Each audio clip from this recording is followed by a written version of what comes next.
Selamat siang, rekan-rekan semuanya. Ya, hari ini merupakan kuliah perdana kita di semester awal ini, yaitu mata kuliah analisa data kualitatif.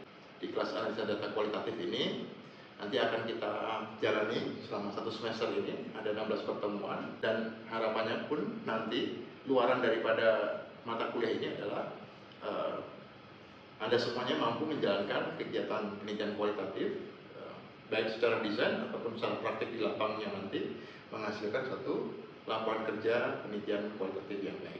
Nanti ada 4 pengampu, saya dari Sutopo sebagai koordinator sekaligus salah satu pengampunya. Kemudian ada Pak Iwan dan juga ada Pak Mayan serta Pak Lutfi. Nah, dalam perkuliahan analisa data kualitatif ini merupakan mata kuliah yang mendukung capaian pembelajaran kita sebagai calon sarjana sosiologi.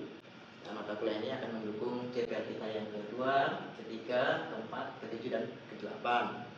Nah, Anda bisa baca di sini bahwa lulusan Anda semuanya nanti sebagai lulusan program studi sosiologi itu diharapkan mampu mengimplementasikan ilmu pengetahuan dan teknologi secara logis. Dan ini bagian penting karena sifat kelogisan pengetahuan ditandai dari prosedur metodenya. Mata kuliah kualitatif ini salah satu untuk kita melatih bagaimana cara berpikir yang logis dan kritis serta substantif untuk menghasilkan apa yang disebut dengan inovasi sosial. Kemudian di samping CPL yang kedua, ada CPL yang ketiga, yaitu memiliki dan menguasai kompetensi. Kompetensi apa? Kompetensi teori dan konsep sosiologi dan seterusnya. Secara umum, seiring dengan mata kuliah di semester 4 ini, di kelas yang lain ada juga belajar tentang teori, tentang konsep. Nah, itu semuanya sangat berfungsi, sangat berguna pada saat diimplementasikan dalam kerja-kerja riset ilmiah yang salah satunya yang akan kita lakukan di dalam kualitatif ini. Jadi pengetahuan teori dan konseptual yang sudah dipelajari di mata kuliah yang lain itu nanti bisa terintegrasi di dalam pengimplementasian dari cara kerja ilmiah, salah satunya adalah penelitian kualitatif. Kemudian CPL yang keempat, yaitu sarjana sosiologi memiliki dan menguasai keterampilan metodologis dan menganalisa. Ini jelas ya, karena kelas kita adalah kelas metode, jadi metode dan analisis ini jadi penting untuk kita bisa melihat dan menginterpretasikan fenomena-fenomena sosial yang ada di sekeliling kita, di masyarakat kita, menjadi bagian dari pembelajaran sosial kita untuk meng-create atau menciptakan satu inovasi-inovasi sosial, mengatasi permasalahan-permasalahan sosial, dan sehingga asas kebermanfaatan dari pengetahuan sosiologi kita bisa kita terapkan di masyarakat. Kemudian yang ketujuh adalah memiliki kemampuan untuk menyampaikan gagasan lisan ataupun tulisan. Jadi dalam riset ini nanti tentunya didasari dari latar belakang permasalahan sosial yang ada di masyarakat, kemudian kita rumuskan permasalahannya. Nah, sebenarnya ini bagian dari ketajaman kita untuk menyampaikan gagasan lisan ataupun tekstualnya ya, atau tulisannya. Dari situ ada problem apa, ada gagasan apa untuk mendalami problematika itu. Dan kemudian CPL yang ke-8 adalah memiliki kemampuan bekerja sama dan membangun jejaring. Sederhananya begini teman-teman. Nanti dalam kerja praktikum atau praktik di lapangan nanti kelas ini akan terbagi menjadi beberapa kelompok. Dari beberapa kelompok ini nanti setiap kelompok bekerja sama untuk menghasilkan suatu riset dan penelitian yang kualitatif yang baik. Dari situ anggota-anggota kelompok dituntut saling bisa bekerja sama dan berjejaring. Konteks kemampuan berjejaring jadi penting karena riset yang baik adalah kita berupaya untuk berhubungan dengan banyak sumber data dan dari situ kita berinteraksi ya, menggali informasi dan seterusnya, sehingga dengan keluasan kita untuk berjejaring setidaknya beberapa subjek-subjek penelitian kita, itu kita mampu menghasilkan satu kumpulan data yang maksimal. Analisa data kualitatif ini memiliki capaian pembelajaran mata kuliah yang bisa kita lihat di sini. Ada 3 CPLK yang harus kita penuhi nanti selama proses perkuliahan kita. Diharapkan nanti ada semuanya mampu menjelaskan teknis analisisnya, interpretasi data pada penelitian yang menggunakan metode kualitatif. Jadi secara teknik ya, nanti kalau teknik itu bukan lagi bicara tentang pengetahuan, tapi selain pengetahuan juga memiliki kemampuan melakukannya. Demikian juga dengan interpretasi data. Karena bagian yang penting dari penelitian adalah bagaimana kemampuan kita untuk menganalisis data yang kita dapatkan, nah, kemudian proses mendapatkannya, hasil yang didapatkan, pengolahannya sampai penginterpretasiannya. Nah, kemudian juga mahasiswa secara individu dan kolektif mampu melakukan analisis dan interpretasi data dengan menggunakan metode kualitatif. Nah, karena kemampuan metodologis ini menjadi kualifikasi penting sarjana sosiologi, tentunya di samping pekerjaan praktikumnya secara kelompok, tugas-tugas individu yang dibebankan di masing-masing anggotanya untuk mendukung kesuksesan kerja kelompok menjadi sangat penting. Kemudian CPMK yang ketiga, mahasiswa dan secara individu dan kolektif mampu menyusun laporan penelitian dengan analisis teoritis yang menggunakan metode kualitatif. Nah, setelah kita melakukan analisa dan interpretasinya, tentunya luaran daripada itu adalah laporan kerja atau laporan riset. Nah, dalam proses laporan riset ini, anggota kelompok harus memiliki kemampuan sumbangsi yang bagus. Jadi tidak bisa satu kelompok dibebankan satu orang berbagi begitu. Konteks berbaginya adalah misalnya saya kan sudah wawancara, berarti tugas berikutnya orang lain. Nanti ada lagi, saya kan sudah menginterpretasi, nanti anggota kelompoknya akan melakukan yang lain. Kalau cara kerjanya parsial seperti itu, pengetahuannya pun jadi parsial. Jadi mata kuliah ini dirancang kita bekerja sama.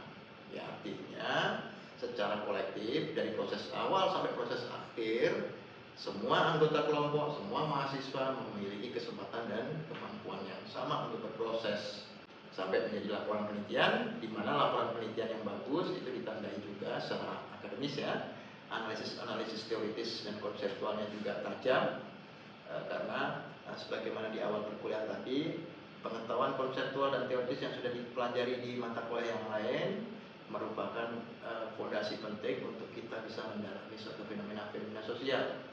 Jadi, rekan-rekan mahasiswa, secara singkat, mata kuliah analisa data kualitatif ini secara deskripsi bisa kita sampaikan bahwa mata kuliah ini secara spesifik mempelajari teknik analisa dan interpretasi data kualitatif.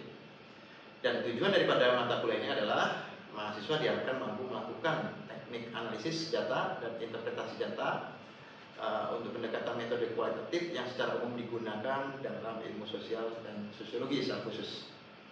Dan dengan demikian nantinya mahasiswa diharapkan memiliki kemampuan mengolah data, mendapatkan suatu pengertian kegiatan penelitian yang dilakukan dengan menggunakan kualitatif secara sempurna. Menjalankan perkuliahan ini agar substansi dan pokok-pokok bahasan itu bisa terbahas secara sekuensial dan baik, materi pembelajaran yang akan kita lakukan di dalam mata kuliah analisa data kualitatif ini, kalau diurutkan ini ada 1-11. Yang pertama adalah mengenal logika induktif. Nah, mengenal logika induktif ini penting untuk kami ingatkan di awal, karena di mata kuliah yang lalu kan bicaranya desain dan sosial. Anda belajar induktif dan juga Anda belajar deduktif. Nah, supaya tidak rancu bagaimana kita mendalami kualitatif dengan baik, fondasinya adalah logika induktif. Terus kemudian karena kerja analisa data kualitatif ini kerja praktikum ya, tentunya tools kerja kita di lapang itu sangat bergantung dengan guide interview yang kita siapkan. Nah, di sini ada tradisi EMIC, maksudnya adalah pada saat kita menggali data melalui guide interview itu jangan disamakan dengan menggunakan guide interview atau pedoman wawancara seperti penelitian kuantitatif yang bersifat angket atau kuesioner. Karena dalam kualitatif penggalian data di lapang, meskipun ada guide interview, tapi tradisi EMIC-nya memahami apa yang dipahami oleh subjek penelitian kita, informan kita itu menjadi penting. Kemudian guide interview-nya jadi gagasannya sudah jelas, kisi-kisi panduan-panduan yang akan kita dalami dalam guide interview sudah jelas semuanya. Nah, baru yang tidak boleh dilupakan juga adalah bagaimana kita menentukan informan berangkat dari variasi yang ada di lapang mendasarkan pada rumusan masalah penelitian kuantitatifnya. Jadi setelah perumusan penelitiannya, guide interviewnya selesai, kemudian menjadi penting adalah menentukan informannya. Terus teknik pengumpulan data kualitatif. Yang keempat, membangun raport, membangun hubungan yang baik dengan subjek penelitian kita, itu menjadi penting. Bagaimana kita melakukan wawancara yang beretika, itu juga menjadi bagian yang penting. Melakukan observasi dan dokumentasi secara optimal. Teknik-teknik itu nanti kita akan pelajari. Kemudian yang kelima adalah bekerja dengan data. Kita dalam proses di lapangan nanti setelah ada gate interviewnya, ketemu informannya, kita sudah mempraktekannya, kita melakukan wawancara, kita melakukan observasi, kita melakukan pendokumentasian, itu semuanya adalah data. Dari data itu, langkah terpenting berikutnya adalah melakukan analisa data. Bagaimana bekerja dengan data melalui transkrip data yang kita peroleh melalui wawancara, coba kita baca ulang, kita pelajari sehingga data-data itu menjadi familiar. Data-data ini pun juga perlu divalidasi. Bukan berarti apa yang disampaikan dari lapangan kita peroleh dari informan, kemudian kita hasil pengamatan kita itu 100% benar. Belum tentu. Jadi perlu untuk kita validasi. Berikutnya adalah teknik analisa data dan pengolahan data. Ya, kita seringkali karena datanya itu banyak, kalau numpuk itu kan sulit ya, kita akan mencari data. Untuk itu perlu untuk kita lakukan coding. Nah, kita memberikan kode-kode terhadap data-data itu. Dari sekian banyak kode-kode itu kita juga bisa juga melakukan indeksikalnya, ya, indeksikal dari data-data itu, dan dari situ juga kita bisa melakukan kategorisasi data. Berikutnya adalah penyajian data umum, yaitu menyusun tema, narasi, dan pendeskripsian. Ya, jadi data-data yang kita kumpulkan itu sifatnya bisa jadi hasil codingnya, hasil indeksikalnya ataupun kategorisasinya kita mendapatkan tema-tema secara umum. Ya. Kemudian penyajian data secara khusus. Ya, penyajian data secara khusus ini sangat berhubungan dengan teknik metodologis kita. Jadi ketika kita menggunakan pendekatan fenologi misalnya, data-data khusus yang kita butuhkan yang kaitannya dengan makna-makna di belakang kepala subjek penelitian kita, itu yang perlu mendapatkan perhatian khusus. Nah, demikian juga dengan etnografi, data-data yang bicara tentang kejamatan struktur ya, yang berlangsung di masyarakat, itu menjadi bagian-bagian perhatian penting dalam etnografi. Studi kasus, peristiwa-peristiwa yang berlaku secara intens, dan itu menjadi bagian dari satu peristiwa, case, kejadian yang bukan insidental, tetapi dari intensitas kejadian ini, peristiwa ini akhirnya menciptakan satu case di lapangan dan perlu untuk kita dalam. Dari sini coba kita lanjutkan dulu, yaitu interpretasi data. Interpretasi data itu senjatanya adalah pengetahuan teoritis kita. Jadi kita bisa melakukan interpretasi kalau pengetahuan teoritis kita itu kuat. Ya. Dan juga ketepatan kita membangun kerangka-kerangka teoritis dan konseptual dalam penelitian ini jadi penting. Dari interpretasi hasilnya merujuk, hasilnya itu biasanya kalau dalam penelitian itu kan setelah pendadaran, interpretasi kita dadar di dalam hasil pembahasan, hasil akhir dari penelitian itu adalah kesimpulan. Bagaimana kita membangun kesimpulan yang baik, berangkat dari temuan-temuan yang sudah kita deskripsikan sedemikian rupa, harus kita tarik temuan kita menjadi satu kesimpulan. Menyimpulkan satu temuan, mengkonstruksikan temuan kita sehingga lebih mudah dipahami atas fenomena yang kita dalami, fenomena yang kita teliti jadi penting. Untuk kita pastikan menyusun kesimpulan dan hasil ini secara tajam. Nanti untuk memudahkan kita mendalami teknis-teknisnya, di satu sisi ada referensinya yang bisa kita baca di sini. Ya, nanti referensinya ada itu, kita memahami 5 referensi yang ada. Tapi tidak menutup kemungkinan dengan referensi-referensi yang lain. Nanti kita juga bisa belajar dari jurnal-jurnal referensi yang lain agar kita bisa belajar bagaimana sih peneliti-peneliti itu menjalankan risetnya dengan metode yang dia bangun. Artinya tidak menutup kemungkinan dari 5 referensi metodologis ini masih ditambahkan dengan jurnal-jurnal ilmiah sebagaimana yang sesuai dengan kategori-kategori tema-tema yang nanti kelompok-kelompok diusulkan nanti. Tidak hanya 5 referensi dan juga jurnal tambahan terkait dengan implementasinya nanti. Di dalam perkuliahan ini nanti ada modul praktikum yang sudah kita susun. Modul praktikum itu menjadi panduan Anda semuanya, kelompok semua dalam menjalankan proses, khususnya dalam kerja lapangnya. Nah, ini dosen pengampunya dan nanti di 3 kelas yang lain dari pengampu yang berbeda. Ya, jadi tahapan-tahapan kita selama perkuliahan kita, 16 kali pertemuan, nanti ada UAS-nya dan ada UTS-nya. Di awal pertemuan ini, setelah penjelasan ini nanti saya akan menjelaskan materi tentang logika induktif. Mudahnya bagaimana kita membedakan kuantitatif dan kualitatif dengan dasar logika induktif ataupun deduktifnya kualitatif. Nah, kemudian yang kedua, bagaimana kita mencoba untuk menerapkan kemampuan induktif itu di dalam menyusun rumusan masalah dalam penelitian kualitatif. Rumusan masalah yang baik dalam penelitian kualitatif yang bersifat induktif, ingat ya, induktif artinya berangkat dari kenyataan yang ada, berangkat dari problem yang ada, berangkat dari kondisi-kondisi masalah yang ada. Itu nanti bisa digambarkan dalam latar belakang. Dari situ kita tahu problem apa yang akan kita tarik menjadi rumusan penelitian kita, sebagaimana keinginan kita atau harapan kita terhadap problem yang tergambarkan di latar belakang itu. Selama proses penelitian dijalankan, rumusan masalah masih potensial untuk kita sempurnakan. Tetapi pada saat akhir kita melaporkan, rumusan masalah sudah harus firm. Kemudian menginjak pertemuan ketiga, nanti ada semuanya, kita semuanya harus memiliki kemampuan menyusun protokol penelitian. Untuk protokol penelitian untuk mendapatkan data, setidak-tidaknya kita mengenal 3 hal ini. Apa itu? Wawancara, observasi, dan dokumentasi. Mana yang penting? Semuanya penting. Observasi yang intensif terus-terusan juga bisa menghasilkan data yang optimal. Wawancara yang mendalam terhadap subjek penelitian kita, informan kita akan potensial mendapatkan data yang optimal. Mendokumentasikan banyak hal secara intensif juga akan memberikan data-data secara optimal. Pencarian data dokumen-dokumen yang ada di lapangan untuk menjadi bagian penguat data kita optimal juga sebagai datanya kuat.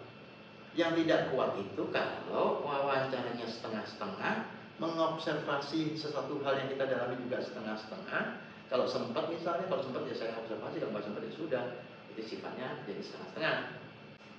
Kalau sudah punya pemahaman ini, observasi bukan berarti observasi nanti Anda tidak membuat kayak interview. Setidak-tidaknya kalau mau mengobservasi tentang problematika itu, apa saja yang harus kita observasi ya.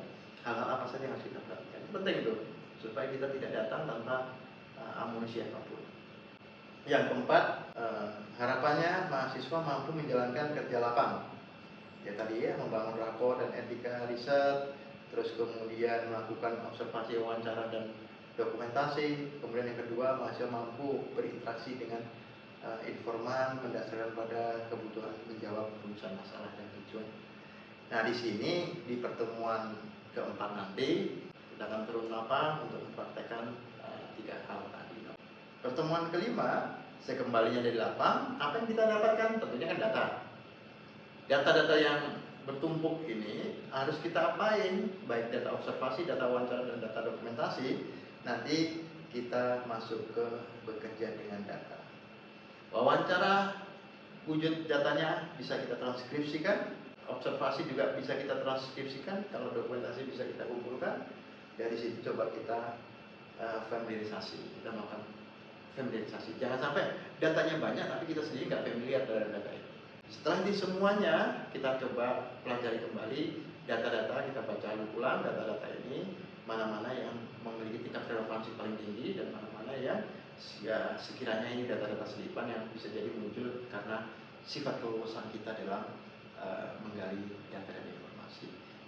Dari sini kita cek apakah data yang sudah kita dapatkan itu benar-benar optimal. Ya, akhirnya kita tahu kekuatan data kita sebesar apa. Kalau kurang besar, perlu diperdalam, ya kita harus mendalaminya di lapang lagi. Nah, untuk itu kita berikan kesempatan di pertemuan ke-6 untuk turun lapang kembali untuk memperkuat data dan melalui proses-proses yang sama. Tujuannya adalah untuk memperkaya data. Nah, Setelah ini semuanya selesai, kita masuk ke aspek penting bekerja data bagian satu, yaitu setelah kunjungan pertama, kemudian kita olah, kemudian ada kurang sempurna, kita dalami lagi di kunjungan keduanya, kita olah kembali. Dari situ data yang sudah kita dapatkan itu kita asumsikan data-data itu bisa maksimal. Kemudian bekerja data bagian 2 itu penting untuk sebagai titik lanjutan, ya. Jadi setelah transkripsi itu semua diproses, nanti ada bagian-bagian yang untuk memudahkan kita memahami data melalui sistem coding, melalui kategorisasi data. Setelah itu kita melakukan UAS. UASnya nanti seperti apa? Itu di sini bisa kita lihat. UASnya adalah nanti pastikan transkripsi datanya bagus, ya, baik transkripsi observasi, transkripsi wawancara, hasilnya itu bagus. Tapi intinya UAS UTS nanti itu sudah harus selesai. Kemudian bagaimana bekerja dengan data yang diwujudkan dalam sistem tabulasi datanya. Terus siapkan juga catatan-catatan lampang. Pengalaman lampang kerja kalian nanti ada semuanya, nanti disiapkan. Itu nanti jadi materi untuk UTS-nya. Dari UTS, kemudian kita masuk ke pertemuan pasca UTS. Pasca UTS itu penandanya adalah seluruh kumpulan data dan proses soal tentang data otentiknya selesai.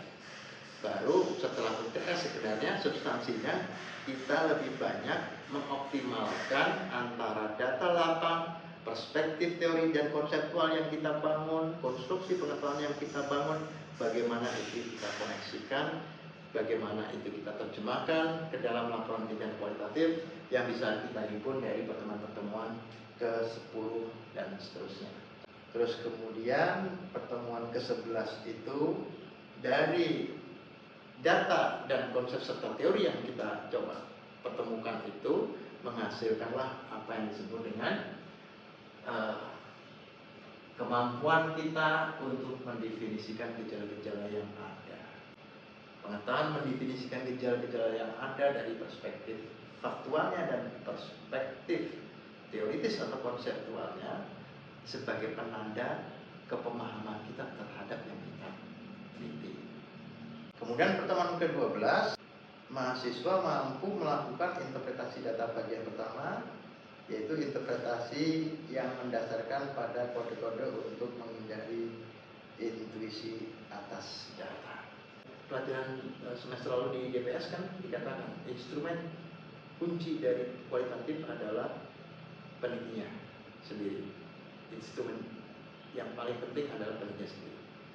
Nah, karena mengoptimalisasikan penelitinya sendiri, jangan sampai kita intuitif yang bekerja, bukan faktualnya yang bekerja. Data-data itu faktualnya. Hasil olah datanya menghasilkan suatu pengetahuan teori atau konseptual itu berangkat didasarkan atas data, bukan karena intuisi kita. Bahwa hasilnya itu dikonstruksikan dengan bantuan teori dan konseptual, ya tidak ada masalah. Tapi intinya bukan intuisi kita. Masuk ke pertemuan ke-13, mahasiswa mampu menyusun display data temuan sebagai deskripsi laporan. Yang kedua, menyusun kesimpulan dan yang merujuk pada temuan dari rumusan masalah dan tindakan serta tujuannya. Intinya kalau kita terapkan di dalam laporan kerja, ini ada di bab 5 dan bab 6. Dan tentunya bab 6 sebagai kesimpulan, bab akhir itu juga penting. Dan bahkan sangat penting, sebagaimana tadi saya katakan, rumusan masalahnya mempertanyakan apa, riset questionnya bagaimana, itu harus terjawab dengan baik di kesimpulan. Dari sini saya asumsikan semuanya selesai. Seluruh proses kita sudah jalani. Di 2 pertemuan terakhir kita akan melakukan seminar hasil dan review. Nanti kita seminarkan kelompok hasil penelitian ini secara terbuka dengan 4 kelas lainnya, 3 kelas lainnya, kita ber-4 kelas nanti kita akan seminarkan selama 2 pertemuan ini. Nah, dari situ setelah itu baru hasil revisinya nanti bisa dikumpulkan menjadi laporan UAS, laporan penelitian. Di UASnya ditambah proses praktikumnya, nah di situ akan menjadi nilai akhir dari mata kuliah ini. Di samping tugas-tugas kecil yang nanti juga saya akan sampaikan. Penting untuk diketahui secara sederhana mahasiswa, presentasi penilaiannya seperti ini. Semuanya terakumulasi secara utuh di mata kuliah ini. Dari sinilah nanti akan ketahuan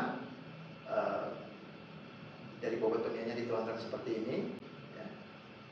Ini pertemuannya, ini metode-metodenya nanti Anda bisa baca sendiri di sini. Nah, ini nanti silakan di-copy, silakan untuk dipelajari. Prinsipnya adalah mata kuliah ini, mata kuliah prakutum harus punya kegagalan. Jadi jangan diam. Kalau hari ini Anda masih mendengarkan, oke. Tapi proses-proses berikutnya nanti kita akan berproses bersama-sama. Ada asisten-asisten praktikum yang akan membantu seluruh proses ini, dan harapannya nanti perkuliahan ini bisa berlangsung dengan sukses. Anda tahu pada saat awal-awal sosiologi dikembangkan, itu kan fisika sosial. Dalam paradigma sosiologis, kita mengenal beberapa aspek-aspek objek. Yaitu apa? Dimulai dari pemahaman yang besar yaitu society. Kemudian lagi ada nilai, ada norma, ada struktur, pranata, dan seterusnya. Nah, ini semuanya dianggap sebagai fakta sosial di seluruh masyarakat. Oke. Objek apa? Kemudian diberikan sedemikian rupa terhadap aspek mikro yang seperti hal ini. Jadi aspek makro, objektif tadi, teori tadi, konsep tadi diujikan ke realitasnya di aspek realitas. Datangnya dari mana realitas? Dari bawah. Dari hal-hal mikro yang dihimpun dari tindakan individu, tindakan sosial dalam berinteraksi, dalam berkomunikasi, sedemikian rupa akhirnya menunjukkan yang namanya realitas. Tugas kualitatif berangkatnya adalah dari bawah sini, ya. Dari hal-hal mikro tadi, ada individu yang lain, membangun interaksinya, membangun tindakan-tindakannya. Penelitian diawali dari sini, kemudian tahap demi tahap, ya. Tadi untuk memudahkan cara berpikir induktif kita untuk kualitatif dan deduktif kita untuk kuantitatif. Jadi dari sini peluang terbesar dari kualitatif adalah dalam proses abstraksinya, ya. Startnya tidak lain tidak bukan berangkat dari hal mikro yang ditandai dari kondisi-kondisi faktual, potret dari individu-individu dalam tindakan-tindakan individual dan kolektifnya. Pak, tapi boleh. itu kan tadi kan kalau kuantitatif kan kita harus memulai dari konsep atau teori dulu. Ya, dari makro. Nah itu berarti kalau kita mau melakukan penelitian atau skripsi, itu apakah kita harus dari awal menentukan teori atau konsep itu dulu atau kita turun lapang gitu? Jadi kita mencari kasus sesuai dengan teori yang kita pilih. Iya, Anda terkesima dengan teori A misalnya, ya. Teori ini keren banget nih. Tapi betulkah teori ini saya uji ini? Nah, kan begitu. Saya uji di kondisi masyarakat. Atau teori ini keren banget, tapi teori ini punya fungsi nggak dengan masyarakat? Konsep serta variabelnya harus kuat dulu, harus paham teorinya dulu, baru dipakai untuk itu dicoba ke realitasnya ke masyarakat. Oh, Sesimpel itu. saya kira turun lapang dulu. Enggak, kalau kuantitatif turun lapang dulu jadinya nanti Anda terpengaruh dengan konstruksinya ada di masyarakat. Jadi problemnya dulu nanti. Ya sebenarnya kuanti dan kuali tidak ada bedanya. Hanya cara berpikir saja yang membedakan. Kalau posisi kerjanya, bagaimana membangun prosedur ilmiahnya, ya tradisi akademisnya sama sebenarnya. Kualitatif pun juga ada prosedur ilmiahnya. Kualitatif juga ada prosedur ilmiahnya. Ini saya mudah-mudahan ini mencerahkan, bisa memudahkan cara kita membangun logika kualitatif induktif dan kita dengan mudah bisa membedakan dengan kuantitatifnya. Jadi kalau ada pertanyaan bisa kita akhiri ya, jelas ya. Terakhir masuk ke pengujian laporan. Oke, selamat siang. Terima kasih.